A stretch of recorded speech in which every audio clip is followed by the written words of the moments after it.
most of you know Jack Steinbring, and he's a retired professor from the University of Winnipeg, where he founded the anthropology department, and now he's back living in Ripon. He's a Ripon native, and he's an adjunct professor of anthropology at the University of Wisconsin-Oshkosh, and he's an adjunct scholar at Ripon College in the Department of Anthropology.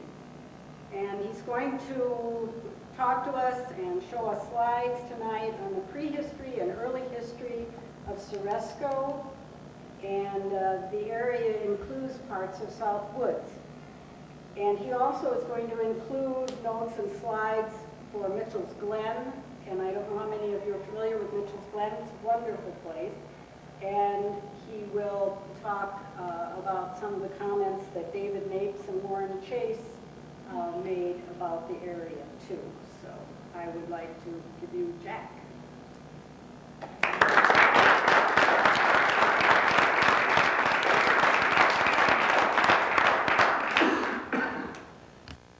Charlotte.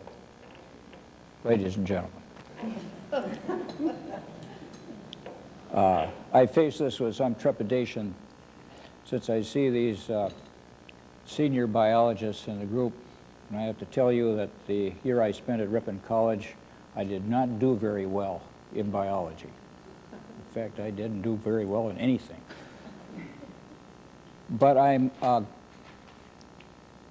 helped along the way by the fact that there are two historians here, at least two, there were probably more, and that kind of fills in for me because this talk is going to be partly about history, very little about biology, and quite a bit about archaeology.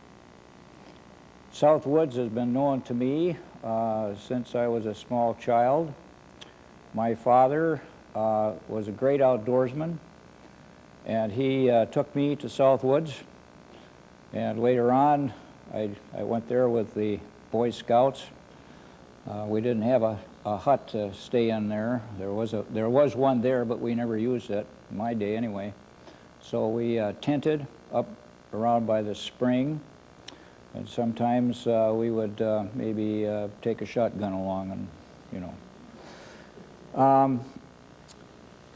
I think we can start with the slides, and that will guide me. Uh-oh. Oh, the switch. Ah, okay. Now if I can bring this back a little bit, make it a little bigger. That's as far as it'll go. Yeah, okay.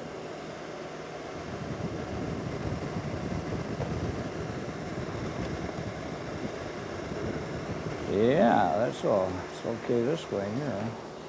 Well, this is Ceresco.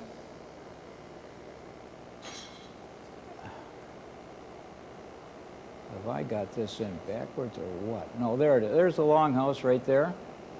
Okay. And that's where I live right there. And that's the old Octagon School built in 1857. And this will be the mill right here. This is the blacksmith shop.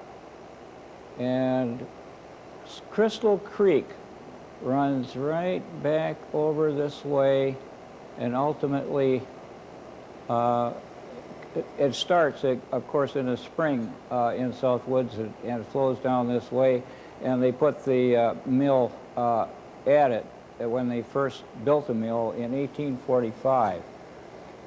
There's the Dartford Road, and there's a little known road, which is on the early maps, called the Watertown Road, which comes up along here and skirts South Woods this way. In fact, there are 5 roads that come together. There's the Berlin Road, the Dartford Road, then Watertown Road, the Oshkosh Road, and the Fond du Lac Road. And the guy that built our house, a fellow by the name of Woodruff, Jacob Woodruff, was the blacksmith. He had his shop right here. That's it, in fact. This picture is from 1867, but he was still doing the odd stuff there that late. and he got all the news from everywhere. Roads coming in like that, with the blacksmith shop being right at the junction of all those roads, that became a information center. And so he knew everything that was going on everywhere. And one of the things he found out was that a guy by the name of Goodrich, Joseph Goodrich, in Milton, Wisconsin, had built a hexagonal temperance inn. We'll see a picture of it later on. And so Woodruff, when he took his earnings from the phalanx in 1850, built himself, he'd go one better than Goodrich, so he built one 8-sided. And that's where we were living, right there.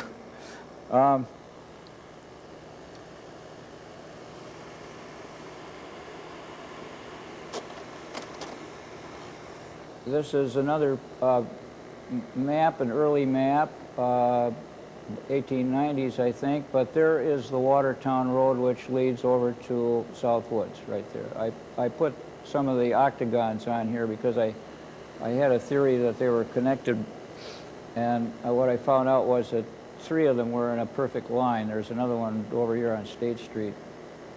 And there is Crystal Creek, winding its way down to the mill.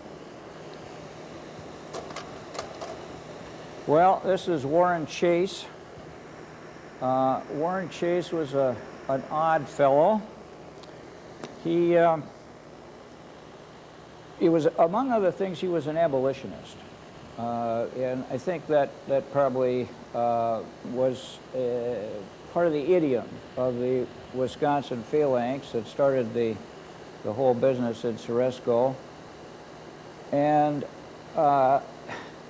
he was a man of many parts, and one of the things about him was that he was a very successful politician. Most people don't realize that, but he was on the commissions that actually ended up forming the state of Wisconsin. Later on, he became a politician in California, and I believe also in some other state, possibly Illinois. He wrote a book entitled The World's Child, Lifeline of the Lone One. You can kind of get a little feel for Warren Chase out of that. He writes everything in the third person, as though he didn't exist. And that's already a third edition, as you can see, 1865. In it, he talks about his, well, he was a spiritualist, among other things. He believed in communicating with the dead, and there was a little bit of that in the Ceresco phalanx. But anyway, he would go out and meditate. And one of the places he would go to meditate was the rocky ridge that runs right past here, actually, and goes on off towards Green Lake. And that's a pretty impressive ridge, and I presume that not that he didn't stop there. He probably went off to South Woods as well. And one of the things he describes in his talks about his travels in the region is a semicircle of Indian burial mounds. He expresses the feeling that these comprise a huge arc, and that they cover more than half a mile, and that they follow the flanks of the hills that make up the surrounding area of Ceresco. He doesn't describe them fully. He just says they're there, and he likes to look at them and think about them. Okay.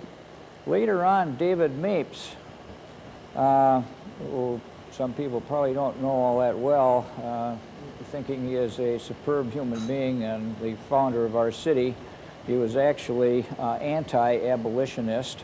And so at the point when the troops were going off to the Civil War, they stopped to pay a call at his son's printing office, where he was sometimes writing articles in support of the Kansas-Nebraska bill and such like. and they trashed it because of that. And later on, and not probably too much later, he left for Winneconne, where he also took credit to himself about founding the city of Winneconne. The father of Ripon and the father of Winneconne too, and later on he had guts enough after the Civil War to come back. I have a lot to say about that guy. I don't want to get off the track. Anyway, he gave a better description in his book, his autobiography, than Warren Chase did. And he claims that some of these mounds were dug up, just a case of looting, curiosity. Anyway, he claims that there were copper tubes, or there were iron tubes, and that they were wound with copper, and that there was some kind of hair or something clinging to them. There isn't any precedent in North American Aboriginal life for the production of any kind of iron object. The Eskimos did use meteoric iron in some artifact production, but there is nothing for North American Indians at all. So whatever this was, it was not inspired by Aboriginal technologies. The copper wire could be produced aboriginally because we have a great deal of information on the production of copper copper tools and ornaments, especially in Wisconsin, where the so-called old copper culture was first identified and named. But iron, no, not any.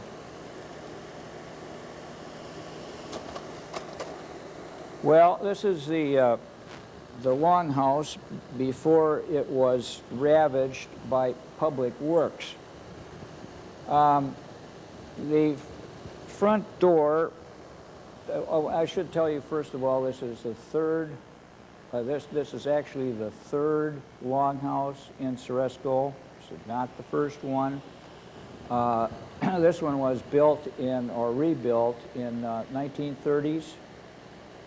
So it has no deep historical condition, but there are some attributes that remind us of the early one. This is an Adams surround around the doorway, and there are four small square windows on either side of the door.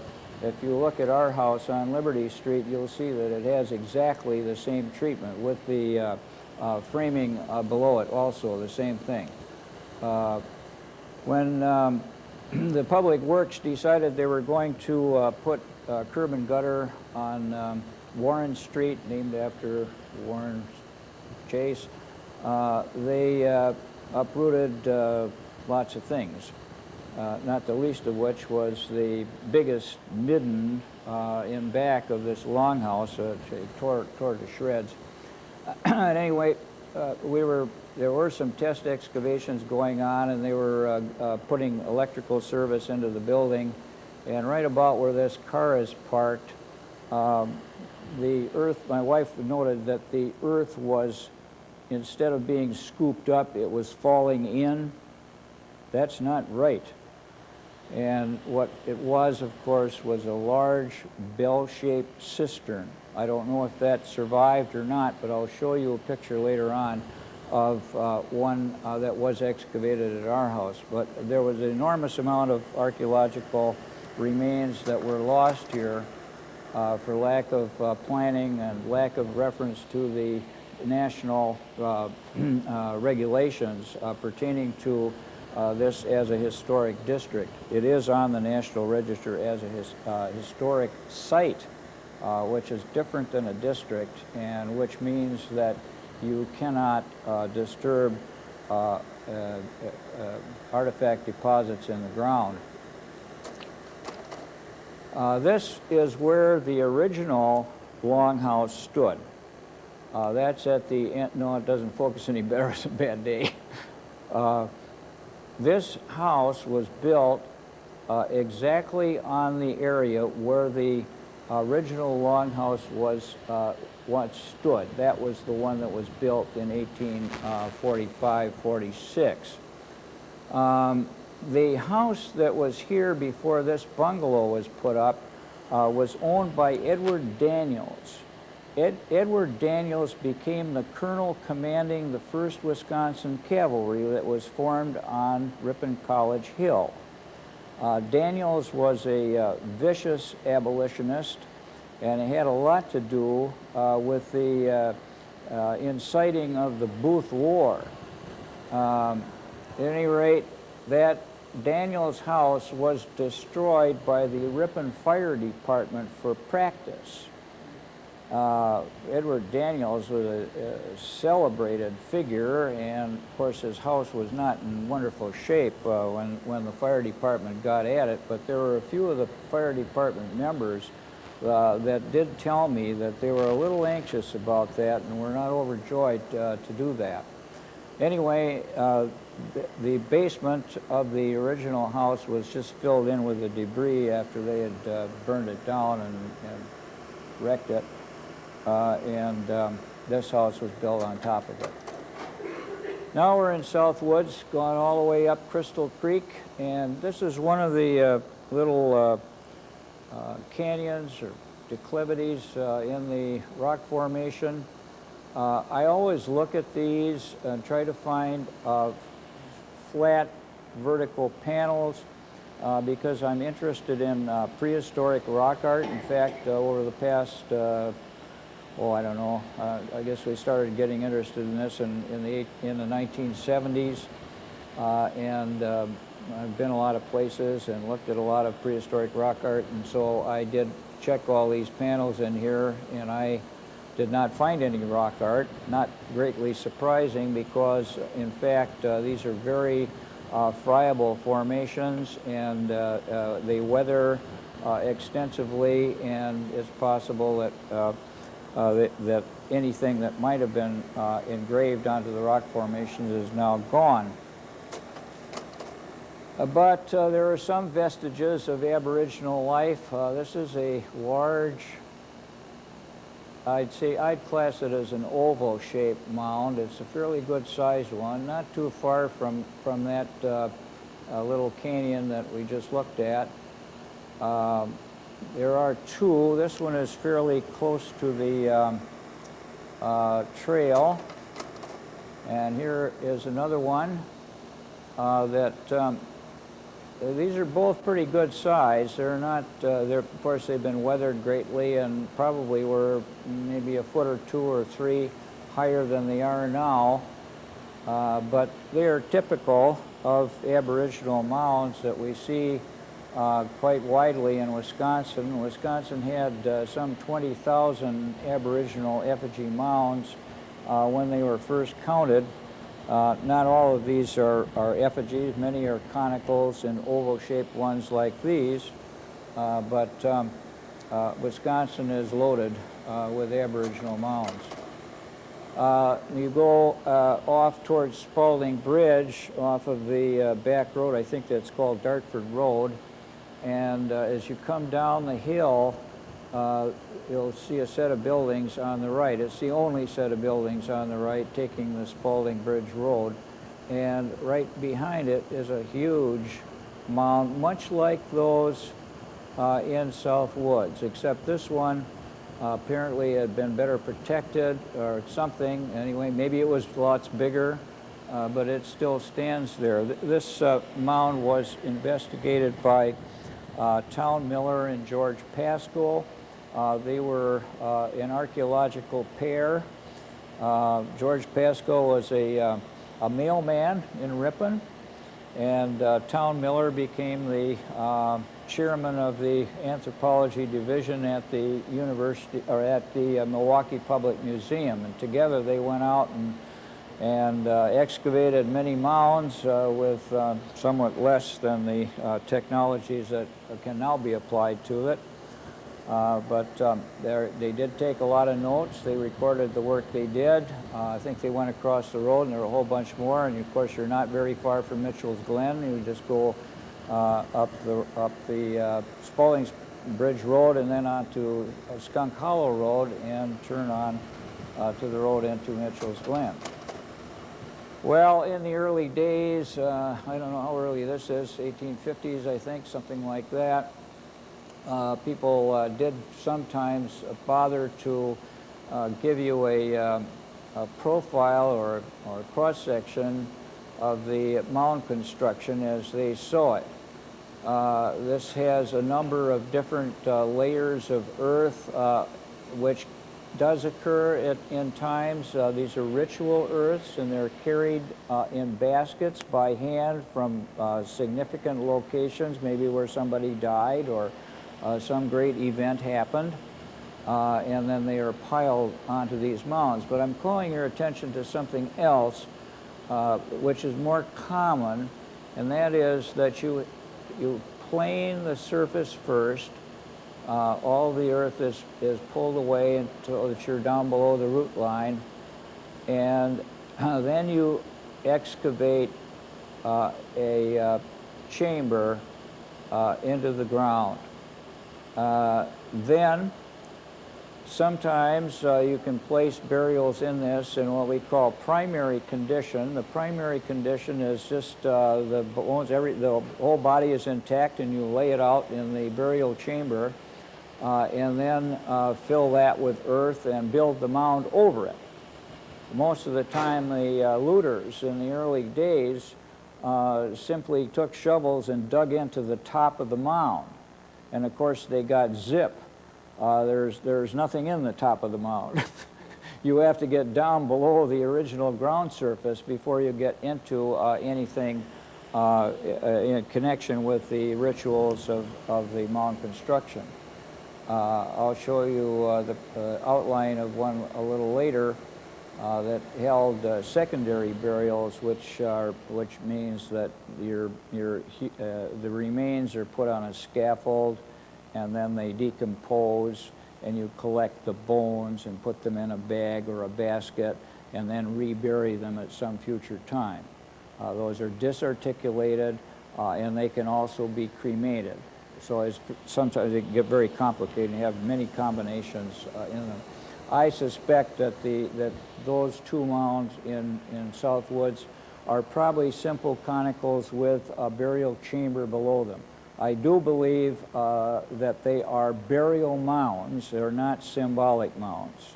Sometimes you will find mounds in the shape of an animal or a bird or something, and these may not have any burials in them at all. These simpler ones, the conical ones, and those that are oval in shape like these probably are burial mounds. They are protected under both state and federal law, and these are very strict laws. If you interfere with any of these mounds, you're liable to significant jail time and up to $20,000 fines. So this is not anything for anybody to fiddle around with. Some do, though. Here's a large mound. This one is actually in the shape of a bear, or it's thought to be a bear. This is on the Castro property on the south shore of Green Lake. Green Lake had probably some 150 mounds around it. And of course, George Pascoe had a cottage there, and so did Town Miller. In fact, this would have been Town Miller's cottage, one of them anyway. And they did a lot of excavating of burial mounds.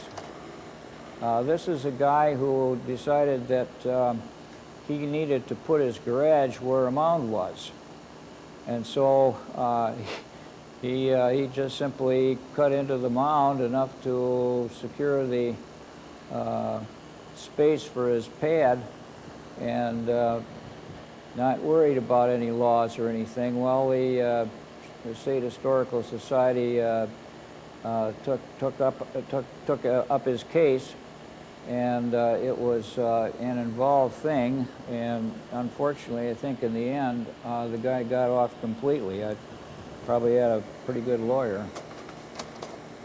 This is a serpent mound. It's located about, I'd say not more than a mile west of the Long Branch Saloon in Germania, Wisconsin. It is all told about 300 meters long. That's a long one.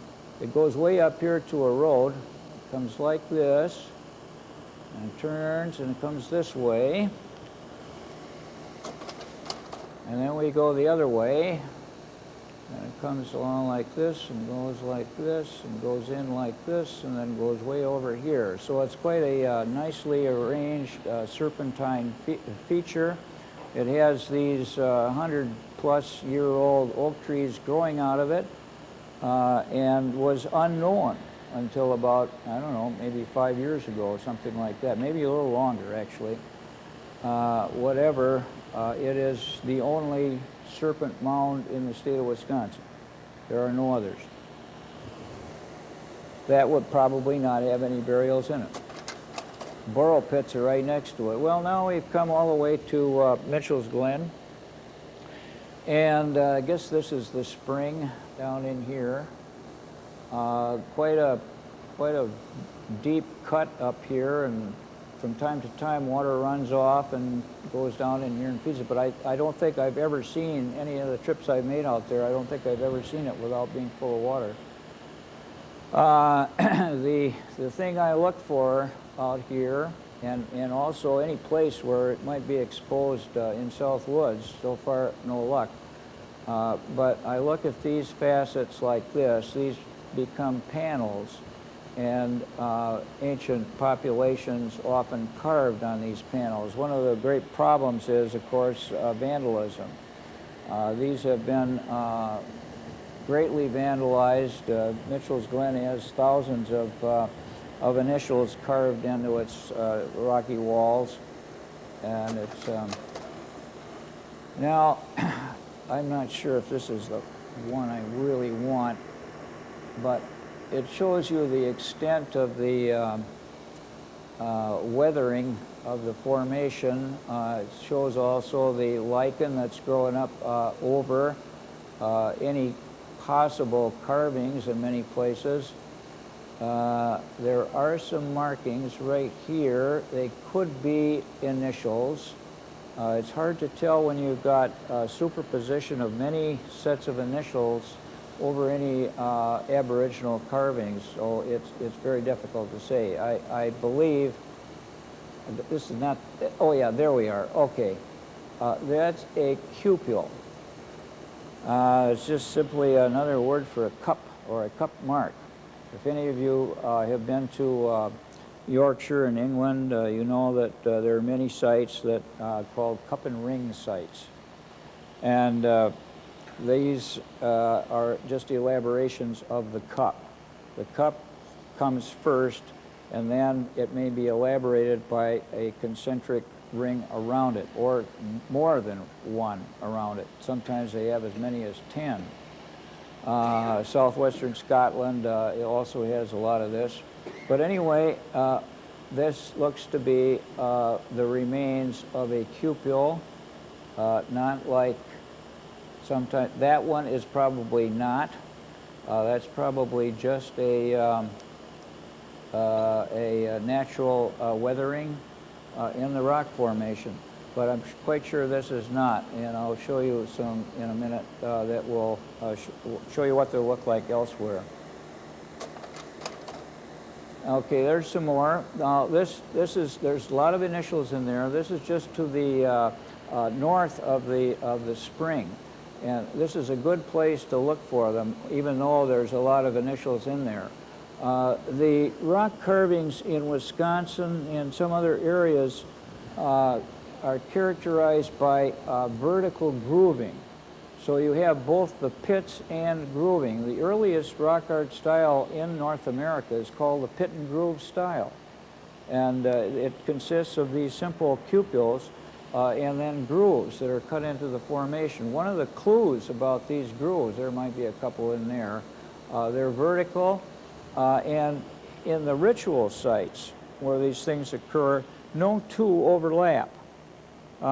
If they're intended to be used as sharpening, for sharpening tools, first of all, the tools have to be softer than the rock, and that would mean probably something like a shaly slate. If you were to use a hard material on these sandstone formations, you're only going to dull it. You see, that will abrade. Quartz is harder than most things, and it will just simply abrade the edge of the tool and not make it sharper. Slate, it will, but I don't know how many populations were utilizing slate. Very few. This is just an example of the formation. There's some residual marking right here, but again, that could be initials that are simply eroded away. There are several places that I'm confident that there is aboriginal marking. These are possible cupules right here. What is it? Don't know. Are these zigzags or are they somebody's initials? There's a lot of initials right over here. This is at a kind of a bend as you go down in the glen and you come out on where there's more flat ground. Then there is another little place where the water is washed up against the formation. It's like, I'm running out of batteries here. Right in here, water will be in this area almost all of the time, and there may be a flow coming out of there as well. But I don't know. Is this anything or isn't it? I don't know. This is what you can expect if you've got perfect conditions. This is at a place near Black River Falls. This beautiful deer head. Battery's dead. Can you all see that? Mm-hmm. Okay, that's one of the great classics. It's featured in Klaus Wellman's book, An Introduction to the Rock Art of the North American Indian, and it is threatened. Of course, you can see that there's some degree of erosion. Maybe a piece of that deer has fallen off. There are also carvings in that formation a lot harder than Mitchell's Glen, a lot harder than the rock in South Woods. So it has survived better. But that is a celebrated site. It's got sturgeon. You can identify a sturgeon, of course, from the carving of it in the rock shelters there, and several rock shelters. This was studied formally by Warren Whittree back in about 1950. Now these are the grooves and pits that I told you about. The one theory, of course, is that this was for sharpening tools, but you'd have a tough time sharpening tools with the situation here, because that's the ceiling of the cave. And nobody's going to lay on their back and try to sharpen up their tools on the surface of a cave like this. So there you do have, there's a cupule. There's another cupule with a line running through it that might be vulviform.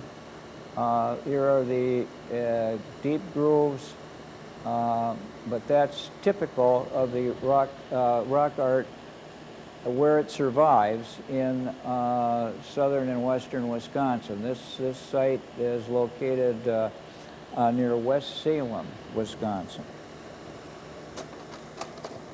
And there's a truly complex carving site which is at the junction of the Lemon Weir and Wisconsin rivers. It's called the Lemon Weir site. It has been recorded and is now owned by the Ho-Chunk Nation. This is a lot of grooving. Meaning, don't have a clue. Here's some of the zigzaggy stuff, though, that might be what we're looking at in Mitchell's Glen.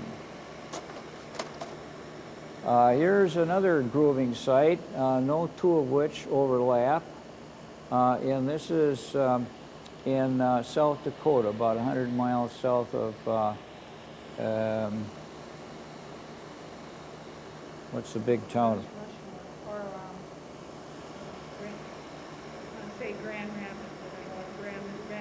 Rapid City, that's it, yeah. It's called the Stored Rock Site, that one. This is back in Mitchell's Glen, and it's not just an Aboriginal site. We know it was an Aboriginal site. There were large concentrations of native populations that were in here. There are all kinds of storage pits out there. There are garden beds.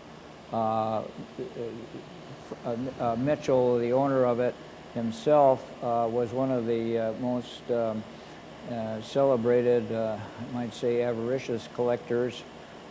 He had tons of stuff. He had a little museum out there, and a lot of his materials went to the Oshkosh Public Museum. And those are the Mitchell graves, surrounded by a fence. I'll show you his grave presently. There he is. That's where he is, yeah. And just off that way are these storage pits.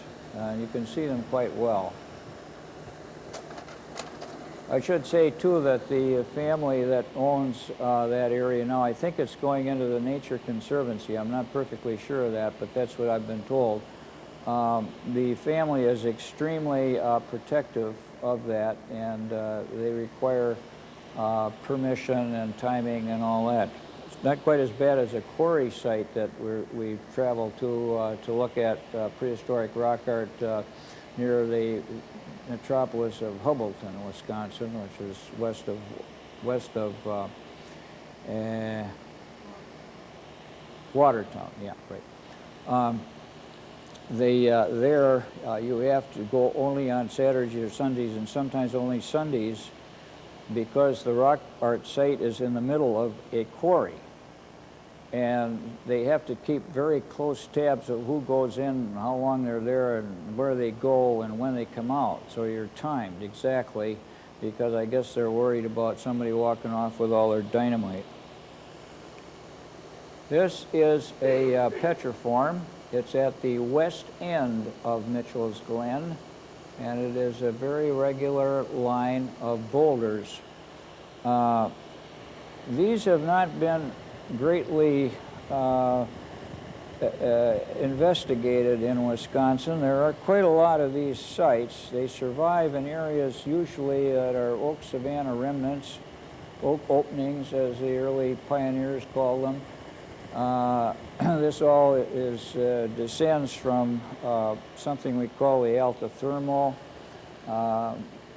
It's a arid, dry, hot climate that occurred between 6,000 and 8,000 years ago, and it seems as though this was a time when petriform construction took place. So when we found a nice petriform site near El Dorado, and it was in low ground, I got suspicious, and I thought, nah, this is low ground. Why would anybody build one of these elaborate things in this low ground?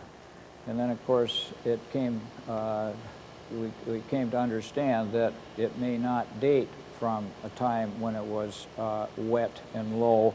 It might well have been altithermal times.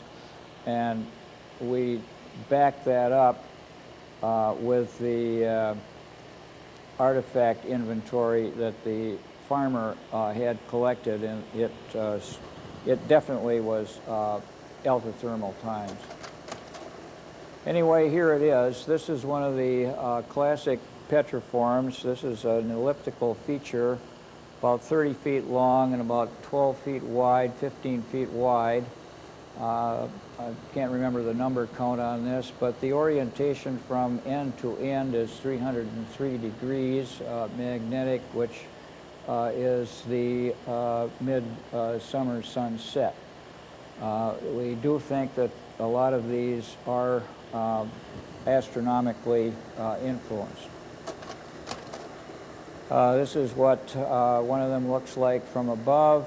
Some of the boulders may have been kicked out. There was probably pasture here, and cows probably kicked them around. None of these are piled. You see, when you see the difference between a petriform and land clearing, you'll notice that land clearing usually results in piling. None of these is ever piled. They're placed individually, and of course we had to excavate to determine at what position in the ground these were originally placed. And we discovered that almost all of them that we were investigating were placed at 12 centimeters above the lacustrine clays. The lacustrine clays, of course, are what are left over from the glacial lakes and they're glacial water bodies of some kind. This is how we map them. We get up there, that's David Tovar and his wife Jenny. David is a Comanche Indian, came from California, ended up in Oshkosh working for the railroad, and he's a great associate in the field. He's a daring man, and he does a lot of recording work on these petriform sites. This is one looking pretty much straight down. Seemed to put a border of the larger rocks around most of it. We excavated these to determine at what point they were placed, and again they were placed at the 12 centimeter mark above the lacustrine clays, which was not really that much, and it would be consistent with a 6,000 to 8,000 year placement. A lot of work recording. This is some more of the recording operations. This is a grid, we call them a reticule, and every 10 centimeters is recorded on graph paper. If you look carefully, you'll see a little buffalo here. His head is down to the left. That's a petroglyph. That's a rock carving. There are several others too. There you can see him better. This is his head here, hump, tail, and these are peck marks. Those are pecked into the rock formation. And I think in this case it might be secondary pecking, which means that you've got a hammerstone and then you've got some other kind of drift, maybe a piece of bone that you're banging the peck marks into the rock formation. These are some of the projectile points that crop up at the petriform site near El Dorado. These, generally speaking, date to, I would call it the middle to late Archaic, and you're looking at dates that are later than 6,000 years ago. But there are many that do relate to that time. And now we're off to Rush Lake. I learned not too long ago that the Ceresco Phalanx owned property on Rush Lake. Many mounds were erected here in Aboriginal times. There's an extremely rich site, I think it's down in, right around in this area here where Henderson Creek comes in. I'll show you a picture of the results of some work there. There were also a lot of mounds up over here. And not too many years ago, we made a trip on the trail, the walking trail that goes around the old railroad track. And sure enough, here was a large conical mound, not apparently disturbed in any way, with a great big oak tree growing right straight out of the middle of it. I was flabbergasted. This is a mound I dug in 50 years ago, just about 50 years ago. And it's a panther effigy. This tail is 161 feet long, it says. I believe it. At the center, like the heart area of the mound, there was a turtle plastron and 2 projectile points of the Fox River or Fox Valley stem type. Now let's see if I can. Okay, they're just like this one right here. There were 2 of them. So, oh, sorry.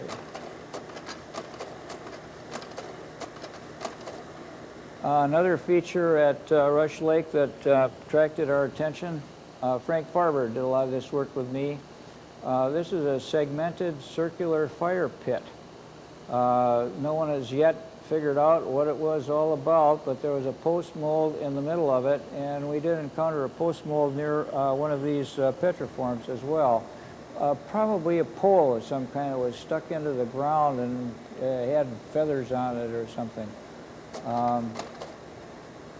This is the outline of it. We dug down through the topsoil, and you can see this kind of a segmented, scalloped outer edge. Bizarre feature, charcoal galore in it, but nothing else. There are no ceramic fragments or anything. This is the crematorium I told you about. Below the conical mound, it started to encounter these outlines. And this is about 9 feet long and maybe 4.5 feet wide, something like that. This does not belong to it. This is a rodent that got in there and rooted things up. But there were 14 bundle reburials that were subsequently cremated in this. The charcoal went to a radiocarbon lab even 50 years ago. It was just getting started with that, and the radiocarbon date came out at AD 1. So put it 2,000 years old, roughly. We were able to determine the number of individuals, and that was a minimal number. We don't know, there might have been more, but on the basis of the right mandible. Okay, you can't have 2 right mandibles, so we counted up the right mandibles, and thus we got 14. And the date, but not any grave goods. There were no offerings, no kinds of accompaniments to this funereal complex. There are mounds like this in Minnesota, and they are the oldest ones in Minnesota. The radiocarbon dates that go back to about 500 BC, 600 BC, something like that. But this crematorium, we're only now looking at the top of it, and as we excavated it, you can see a lot of different color variations in here. Then we discovered that there had been a canopy, a little hut that was built up over this, and then the whole thing was fired. They collected the bones and put them in little bags, and then put the bags all around the outer part. They had this little hut in there, and when the fire progressed to a certain degree, well, the ceiling of it crashed, and then they smoothed everything over and built the mound over that. So this is it's quite a complex burial operation, but no grave goods. So the only thing we know about is that the radiocarbon date says it was burned about 2,000 years ago. There's lots of artifacts at Rush Lake. These are all made from, I'm sorry, 3 of these are made from a material called hickstonite. And hickstonite is a quartzite, and it comes from near the town of Alma in western Wisconsin. The Silver Mound is the quarry from which this material was obtained. These 4 projectile points are variations of a type called Scott's Bluff, and it dates to 8,000 years, 9,000 years maybe, something like that. It's very distinctive, and the Wisconsin variations have this lateral spur at the base. This one doesn't have it. It's just probably something between it and another form. Copper projectile points are known from Rush Lake. This one was collected by Frank Farber. It's got a recurve stem, which may have been bent. It might have been a rat tail type.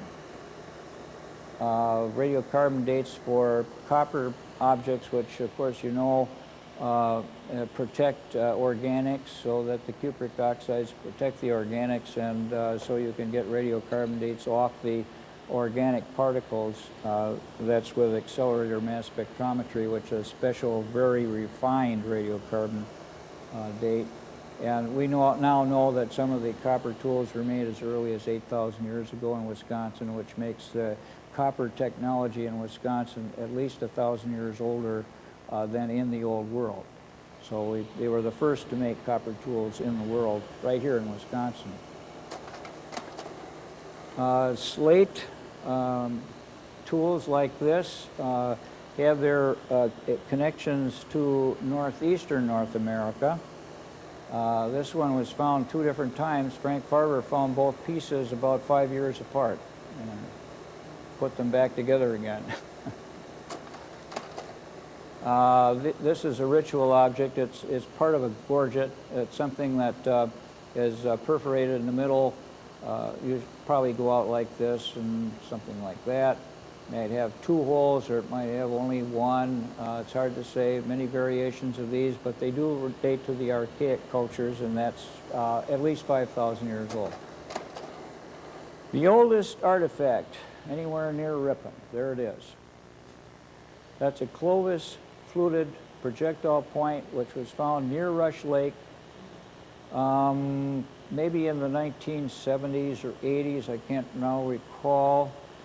That style is certainly in the neighborhood of 11,000 years ago. And it is virtually identical to these, which were recovered in an archaeological site near Chilton, Wisconsin, called the Abisher site. And it is made of the same material that this one is made from, and that material is imported from Ohio. And it would not be glacially transported from south to north. Okay. This is the greatest collector of them all. This is Dennis Waters. Dennis lives at Rush Lake, and he turned his collection over to Frank Farber and I, and we worked on it all last winter. Was that 2 winters ago? Sorry, time flies on it. And we counted 22,000 artifacts. He had this bucket out there on the porch, and I was walking by it, and I thought, geez, you know, what's he got all these stones in here for? And I looked a little closer, and I picked one up, and they're all artifacts. And I said, Dennis, I said, let me take your picture with that. Okay, he got out there and took the picture, and he says, this ain't nothing. I got 2 more just like it. Good grief. Well, it was a great job, and of course, I think the significance of Rush Lake archaeology overall resides in the fact that all time periods and all cultural variations that are experienced in the Wisconsin continuum are expressed there. You have everything from the earliest possible archaeological materials all the way up to pottery cultures and contact with European populations. This is my house before I tore it down. I hope we made it better. Okay. It was built by Jacob Woodruff in 1850, and it's the only formal archaeological excavation in the city of Ripon, except for a little work that Jeff Quilter did. This is the guy that invented the octagon. His name is Orson Squire Fowler, and he's almost as much of a nut as Warren Chase. He was a phrenologist, and if you don't know what a phrenologist is, it's a guy that paws all over your head, feels the bumps, and tells you what's going to happen to you in this life and the next, too. He took off from his job as a phrenologist to become an amateur architect, and decided that he was going to enlighten the world by producing octagonal architecture. He said it was more harmonious. You feel better if you're living in an octagon. I don't know if I can testify to that. I'd have to say that when we came back from Canada after 31 years, I was very trepidatious. I felt that maybe this house won't fit me anymore, and I won't have a pleasant experience here. But it turned out it was a pretty cozy house, and we were living there just fine, even though it's 150 years old. Squire Fowler wrote a bunch of books on, well, he wrote a lot of books and wrote a lot of magazine articles about phrenology too, but he decided when he became an amateur architect that he would utilize his phrenology journal to publish a few papers on architecture. So how he links them up, I don't know. But anyway, his first book was written in 1848. And it was about octagonal architecture, but at that time he had not learned that you could make this out of a crude form of cement. And so we'll talk about that in a minute. This is the formal archaeological excavation of the area underneath the porches. See, the porch ran around the house to some degree, and there's a doorway right there. And so everything below that porch dated to the first part of the house. The first part was built in 1850. The second part, the north wing, was built in 1870. So there's 20 years difference, and everything from beneath the porch below that door on the octagon itself would date to before the construction of the north wing. And we did find a lot of interesting things there, including a well. There's a well right in there. He's sitting on it. Yeah, that's the cap rock for the well right there. And we later on found something right here, which at that point in time we didn't know anything about. But there it is. That's a bell-shaped cistern. There are only 7 or 8 of those in the state of Wisconsin. I wanted the Historical Society to come up and take a look at it, maybe take some pictures and tell me things about it. And they said, nah, they couldn't. Their budget was too skimpy. They couldn't make a long trip like that all the way to Ripon. It's made from the classical Ceresco brick. They had a kiln in Ceresco. We think we know just about where it was. And there's plaster here, and it is entirely lined. Before this L was built, the L is the extension off the north end of the house, that probably stood in a little shed. We saw the remains of the supporting stone, and that looks to have been sitting underneath a shed. This little object was found underneath the doorway, and it will date to the early occupation. And some of you are probably going to know what that is. But to make it all plain, it's a percussion cap. So the guy opened the door, and he saw something out there for supper, and he blazed away right from the door.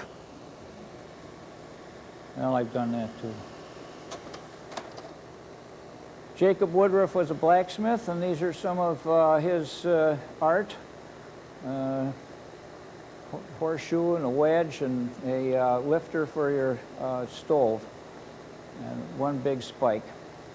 There's plenty more than that, but these are things that came from the excavations.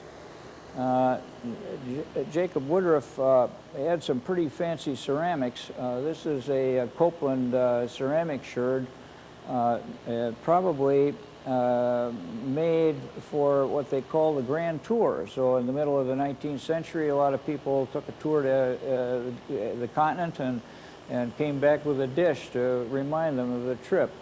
And this is one of those. Who in the Woodruff family went on the Grand Tour, I don't know, but there's the proof that they were there. This is ceramics that I can't identify for sure. It looks like Dutch. It's painted ware, not transfer prints like the other. This is a transfer print. That's a fine print that is put on wet. It's got all the imagery on it.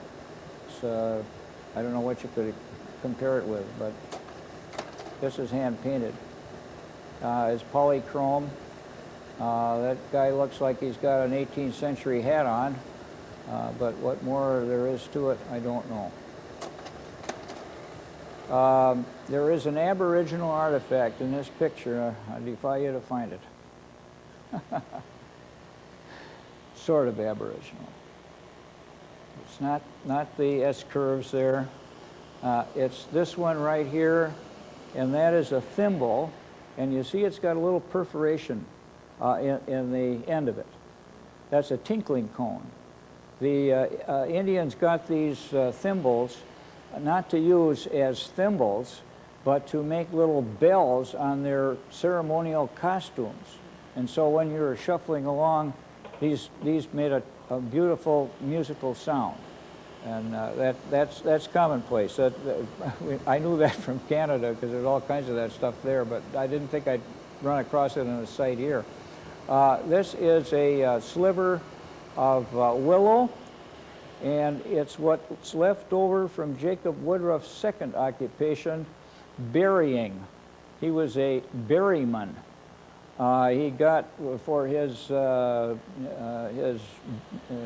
part in the phalanx, he got a lot of nursery stock, and much of it berries, also grapes, as you'll see in a minute. But this is part of the basketry that he made in what is now our garage. That was originally a factory where he made the baskets to put his fruit and grapes and stuff in to send off to the markets.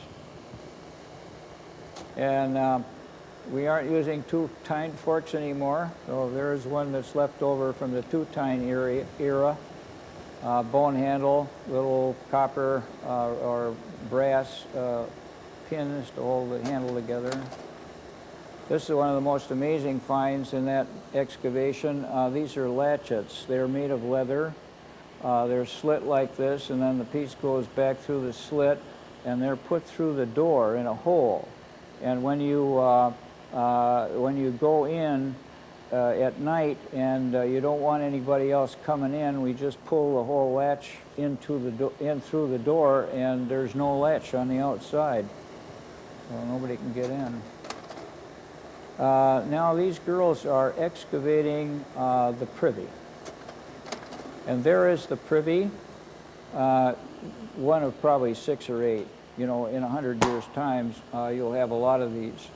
Anyway, there's a nice, neat layering in this. You can see where they have thrown clay and ash. There's lenses of ash, so that periodically they dump a bunch of stuff in there, probably to reduce the odor and to lay a ground for the next set of deposits. And that's what came out of it. That's a good, pretty good. A tea leaf design. Many of you that you know, like to have a nice post-colonial collection of crockery and put it up on your walls. Tea leaf is one of the great gems. You might have thought a while ago, because they were all so simple, it'd be probably inexpensive. And now you have to take out a loan to buy one. That is totally intact, that piece. This is the bottom of it, and it has enough markings on it so that I was able to establish the timing at about 1876 or 78, something like that. And then there's somebody's little dolly, got the legs but no arms. And that right there, I don't know if you can see this, it's sort of like upside down, but it's E and a J and a B. EJB. E.J. Burnside. E.J. Burnside Pharmacy, downtown Ripon. No, there for what, 70 years or something? One of the longest running drugstores of any in the town, and all the stuff he put in is still in it. I have to confess, I poured it out. This is Wright and Brayton Druggists, Ripon, Wisconsin. Wright was only in the druggist business for a year or so, I think. looked him up, and here's a Ripon City directory, 1858, and on page 2, Woodruff and Wright, corner of Liberty and Locust Streets, horticulturalists and wine growers. So there was a wine shop where I live now. Keep constantly on hand, okay. Pure wine for medicinal and table use. And why are you saying that, of course, I suppose, is because all of the phalanx people were teetotalers. They were abstainers totally, and that's why they have these connections with guys like Joseph Goodrich and his Temperance Inn. In fact, you could be kicked out of the phalanx if you brought any booze in. That was a strict rule. I read a couple of...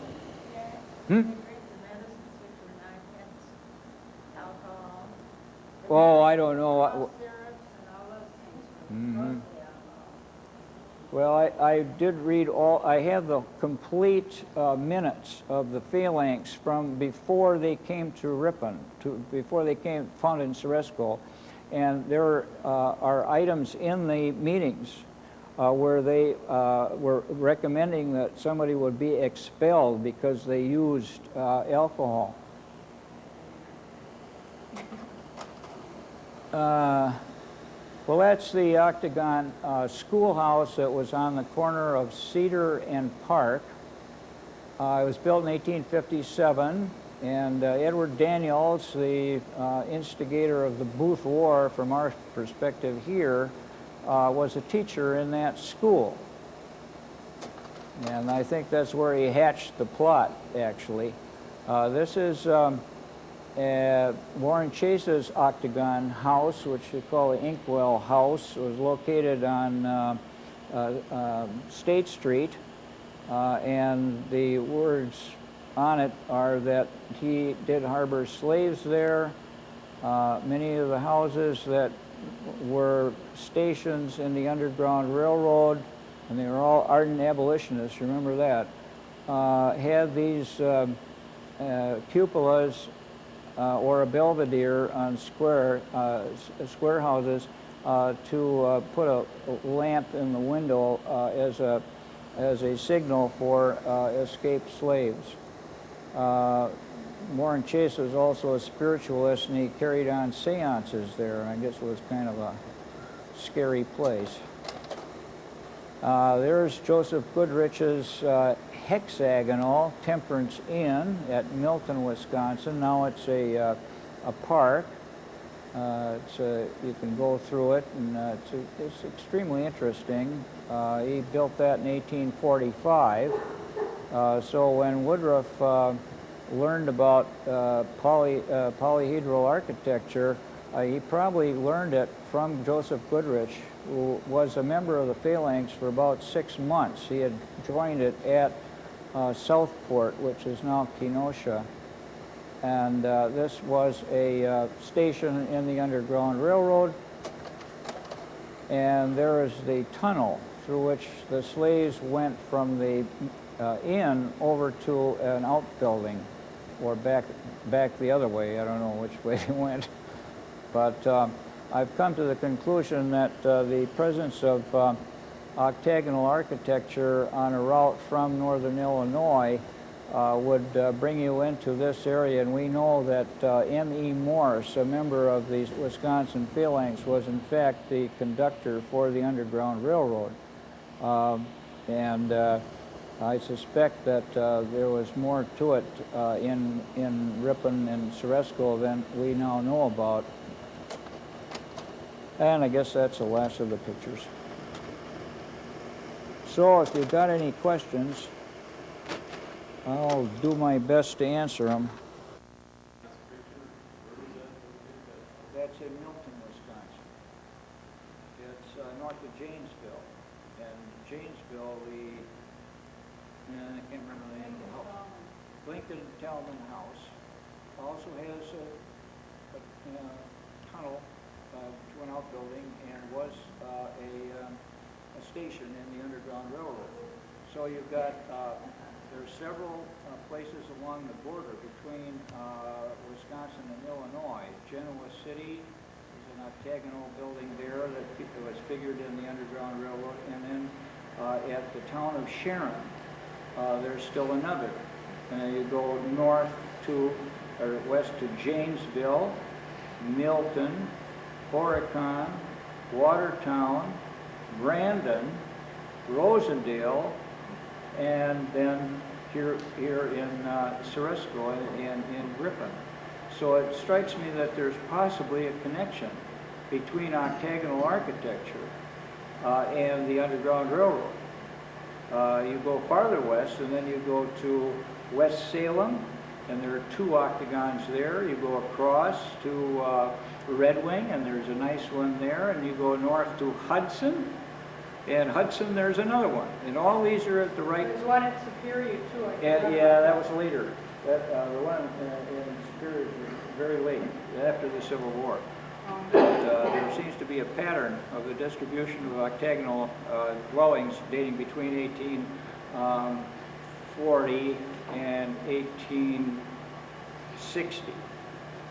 There's 1850 to 1860 is the prime time for the development of what's called the octagon fad. And it seemed like they were going up all over the United States. There were many hundreds of them, I'm sure. And in Wisconsin, there was at least 30. And that's the largest number of octagonal structures from this time period, except New York. And of course, Fowler was from New York, and he reinvented the octagon, which had been known in history since 3,000 years ago. I mean, there's nothing very new about octagonal architecture, and Fowler, having once been a phrenologist, his quick changeover into architecture is puzzling, to say the least, and not giving us an awful lot of confidence in how much he knows about the history of architecture.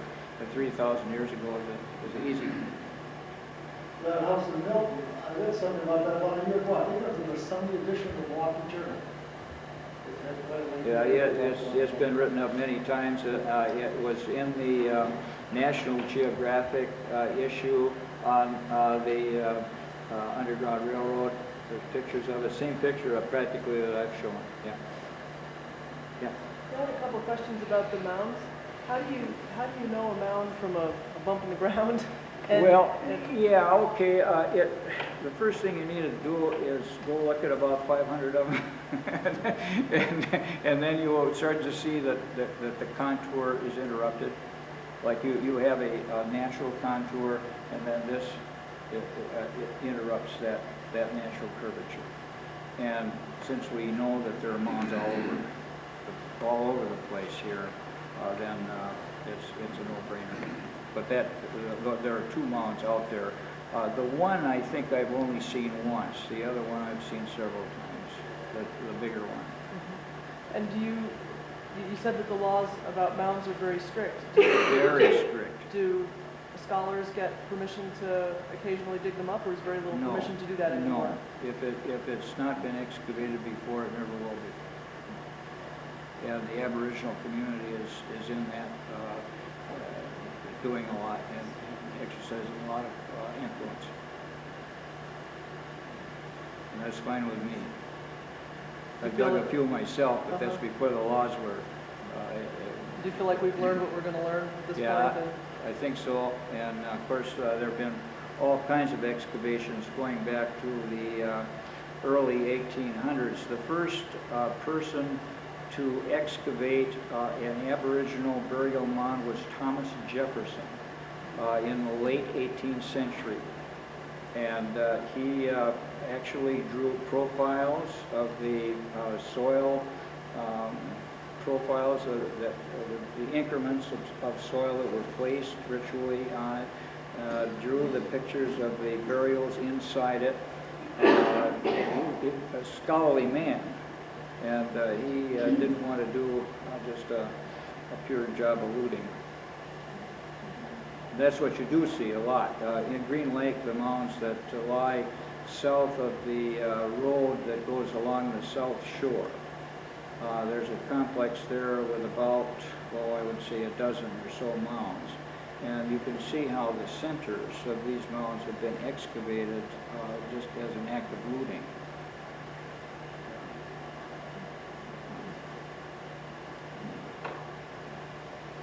Bill? There are two mounds in South Florida, you Yes. said.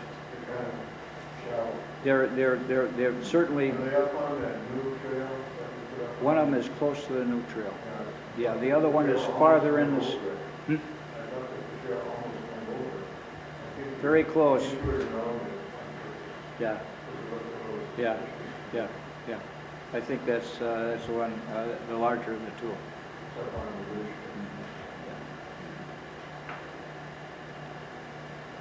No more questions? So I'll just have to give you a quiz then.